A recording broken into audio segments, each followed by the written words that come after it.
بسم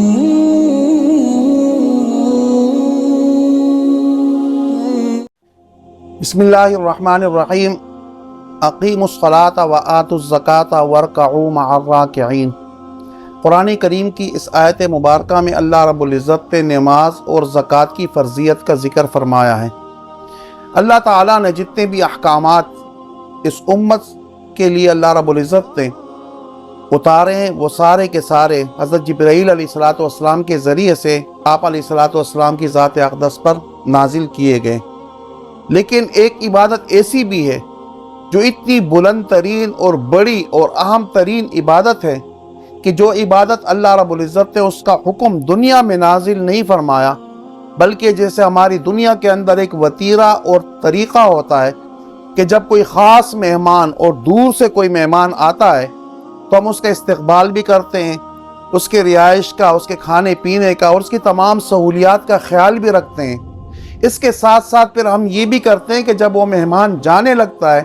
تو ہر بندے کی یہ کوشش ہوتی ہے گھر کے تمام افراد میں سے کہ اس آنے والے مہمان جو کافی عرصے کے بعد اور کافی دور سے آیا ہوا ہے، جاتے وقت اس کے لیے ہم کوئی اہم ترین گفٹ اور کوئی بہت بڑا اس کے لیے تحفہ ہم وہ تیار کر کے اس کو دیتے ہیں۔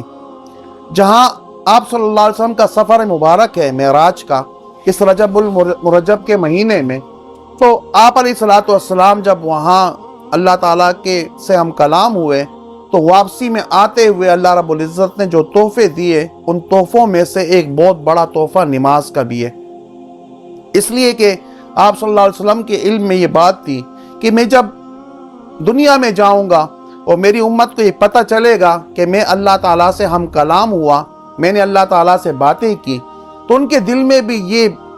جستجو پیدا ہوگی اور ان کے دل کے اندر بھی یہ خواہش پیدا ہوگی اور ان کے دل کے اندر بھی یہ میلان ہوگا کہ ہم بھی اللہ تعالیٰ سے کسی طرح ہم کلام ہو جائے، اس کا کیا لطف ہوگا۔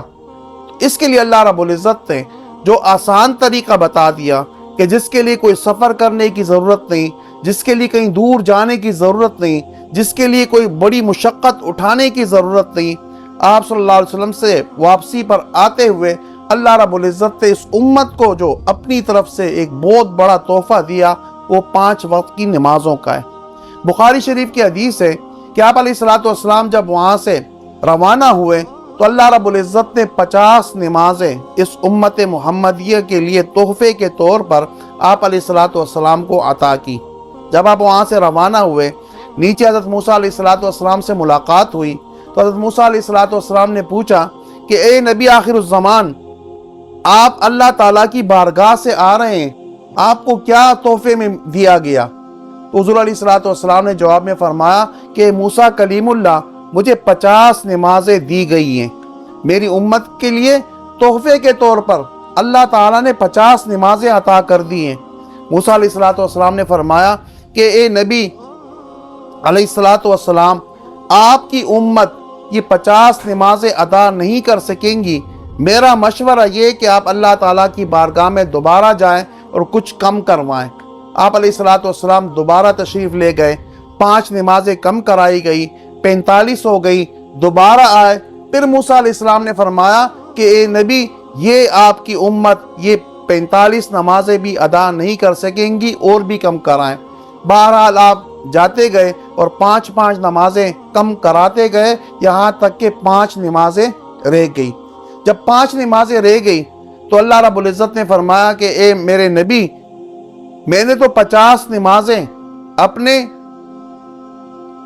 عرش پر لکھ دیے کہ اس امت پر 50 نمازیں فرض ہیں، لیکن آپ کی وجہ سے، آپ کی برکت سے 45 نمازیں معاف ہو گئی اور صرف 5 نمازیں رہ گئی ہے، لیکن میرا فیصلہ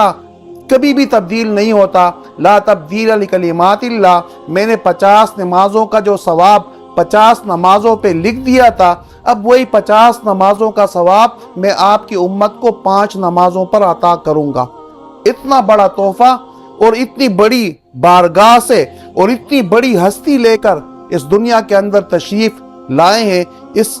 تحفے کی ہمیں قدر کرنی چاہیے۔ دنیا کا رواج ہے، کوئی بندہ اگر خاص تحفہ لے کر آتا ہے، وہ دور سے لے کر آتا ہے اور قیمتی تحفہ ہوتا ہے، وہ جب کسی کو پیش کرتا ہے اور لینے والا اس کو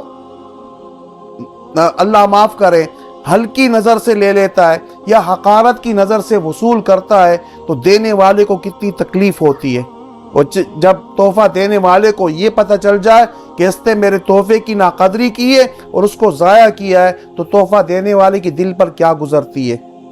اس لیے نمازوں کا تحفہ، 5 نمازوں کا تحفہ اللہ رب العزت کی طرف سے اس امت کو عطا کیا گیا، اور آپ علیہ الصلوۃ والسلام اس تحفے کو عرش معلیٰ سے لے کر آئے ہیں۔ ہمیں بھی چاہیے کہ ان 5 نمازوں کا انتہائی اہتمام کریں، اس کے بر وقت ادائیگی کا اہتمام کریں، جماعت سے پڑھنے کا ہم اہتمام کریں، اور اس کو قضا ہونے سے اور اس کو ضائع ہونے سے بچائیں۔ اللہ رب العزت سے دعا ہے کہ اللہ تعالی ہم سب کو نمازوں کی پابندی، اوقات اور جماعت کے ساتھ ادا کرنے کی توفیق عطا فرمائے۔ وآخر دعوانا ان الحمد للہ رب العالمین۔